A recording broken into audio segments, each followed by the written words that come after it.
হঠাৎ করে খবর পেলাম আমার শুভ বয়ফ্রেন্ড মারা গেছে। কিভাবে মরেছে জানেন? কিভাবে বোন? অ্যাক্সিডেন্ট করে। তারপরে কি করব, রেডি হয়ে যাচ্ছি, এই প্যান্টটা আমার শুভ বয়ফ্রেন্ড দিয়েছিল।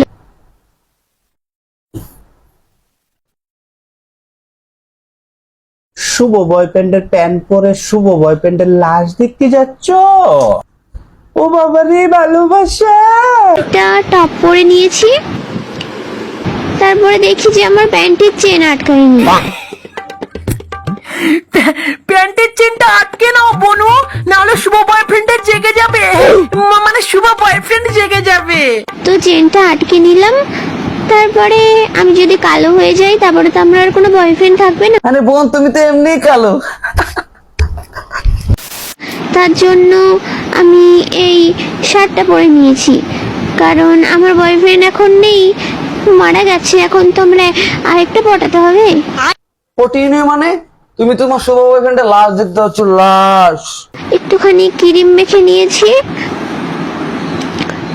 কি করব, মন খারাপ লাগলেও কিছু করার নেই। এখন একটু মুখে মেকআপ করব, এটাকে কি বলে জানি না, তো মেখে নিলাম। তারপরে খুব কষ্ট লাগছিল, কি বয়ফ্রেন্ড মারা গেছে বলে কথা, কান্না করছিলাম অনেক। বয়ফ্রেন্ড পটানোর জন্য ট্রাই করছো, এখন আবার কান্না করছো? তারপরে একটু লিপস্টিক পরে নিলাম।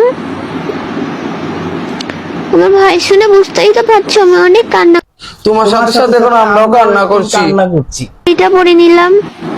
তারপর আমি রেডি হয়ে গেছি, এবার আমার শুভ বয়ফ্রেন্ড মারা গেছে, সেখানে যাই। টাটা। নেকা মেয়ে একটা, তোমার মতন মেয়ে যেন কেউ ওর কপালে না আসে। জয় মা সেন্টি।